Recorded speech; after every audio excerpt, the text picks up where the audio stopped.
Baik, para pendengar, kita bersama dengan Liza di ujung talian. Selamat pagi, Liza. Selamat pagi. Liza ada kisah tentang apa ni? Silakan. Ni saya dengan keluarga saya pasal adik saya sakit. Jadi kita pergi berubat kat Johor lah. Okey. Bila berlaku ni perkara ni? Minggu lepas, hari Jumaat. Okey. Jadi pergi rumah maklum saya. Maklum rekomenkan seseorang ni. Jadi kita sampai rumah maklum kat JB tu. Dalam orang tu datang rumah tau. Kita tak pergi rumah orang tu lah. Oh, datang rumah maklum anda lah. Saya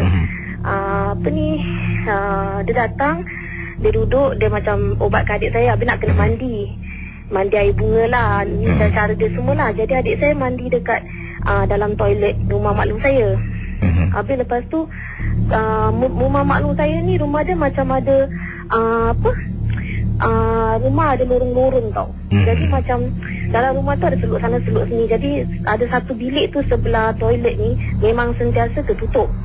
Jadi bila dah masuk waktu maghrib tu, adik saya masih lagi mandi lah. Jadi bilik tu pintunya maklum saya buka lampu. Pintu tu memang rapat gitu je. Saya tak tahu bilik apa tu. Habis anak saya ni 1 tahun lebih, dia ikut dia ikut jalan pergi toilet tu tau.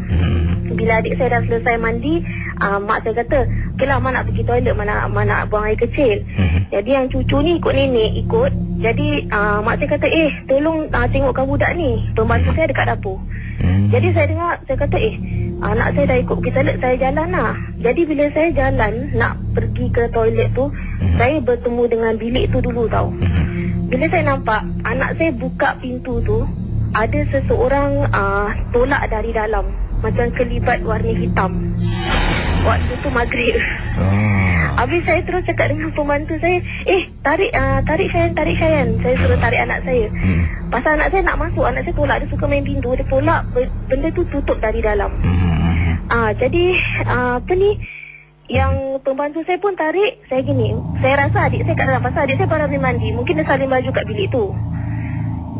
Kasi faham? Jadi bila saya tarik anak saya pergi kat hall, saya nampak adik saya tengah duduk kat hall. Jadi berderau tau darah saya. Saya cakap, siapa kat dalam bilik tu kan?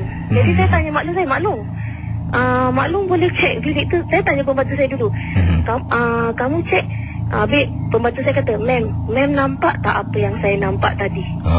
Habis saya cakap, oh kamu nampak Pasal saya ingat saya nampak adik saya kat dalam. Tapi sekarang bila saya nampak kat luar, itulah ma'am, Mas ada di hall. Macam mana Mas ada dalam bilik situ? Habis terus macam saya rasa macam ni bukan khayalan saya lah. Pasal pembantu saya pun nampak benda yang sama.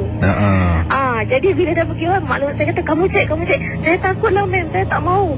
So saya panggil maklum saya kata, tak ada apa-apa. Maklum saya jalan, buka pintu bilik tu, tak nampak apa-apa. Pasal bilik tu terang tau, Casey, lampu dah buka. Jadi saya tahu yang benda hitam, memang saya pasti saya nampak sesuatu kat dalam bilik tu.